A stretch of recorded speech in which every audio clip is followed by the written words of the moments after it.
এইবাৰ প্ৰথমবাৰৰ বাবে বুক ফেয়াৰ খানাপাৰাত হৈছে চানমাৰীৰ ঠাইত নহয় পেলাই আপোনাৰ ইয়াত আহি পেলাই আজি কেনেকুৱা লাগিলে?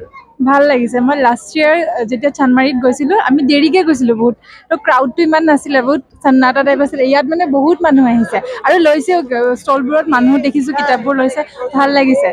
এনেই আগন্তুক বছৰত চানমাৰীত হোৱাটো বিচাৰে নে ইয়াতে হোৱাটো বিচাৰে বুক ফেয়াৰ? ইয়াতে কিন্তু পাৰ্কিঙৰো সুবিধা আছে, তো ইয়াত হ'লে বেছি ভাল হয় বুলি মই ভাবোঁ আৰু।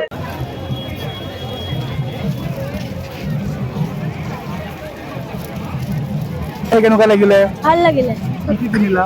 মায়ে বুকছ কিনি দিলে। কি বুক? আমাৰ চিত্ৰকথা কিনিলো, ক্লেছ অফ হৰিহৰা কিনিলো। আৰু তুমি কি কিনিলা? চেম। দাদাই দিবনে পঢ়িব?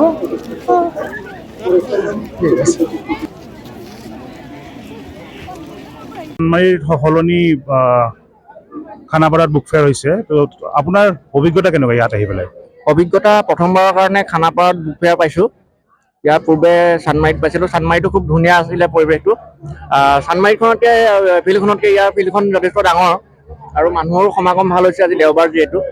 ভালেই আৰু খালি এটা বস্তু, ট্ৰেফিক জামৰ ক্ষেত্ৰত বাহিৰত ট্ৰেফিক জামৰ ওলোৱা সোমোৱা সেই ব্যৱস্থাপনাটো অলপ সুন্দৰকৈ কৰিলে বুক ফেয়াৰখনত আৰু অলপ ৰাইজৰ সুবিধা হ'ব। এনেই কিতাপ কিবা কিনিলে নে ইয়াত?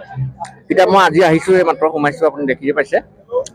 কিনিম কিতাপ, যথেষ্ট অসমীয়া কিতাপো কিনিম, ইংৰাজী কিতাপো কিনিম, তেনেকৈ কিতাপ কিনিম এবাৰ। ধন্যবাদ।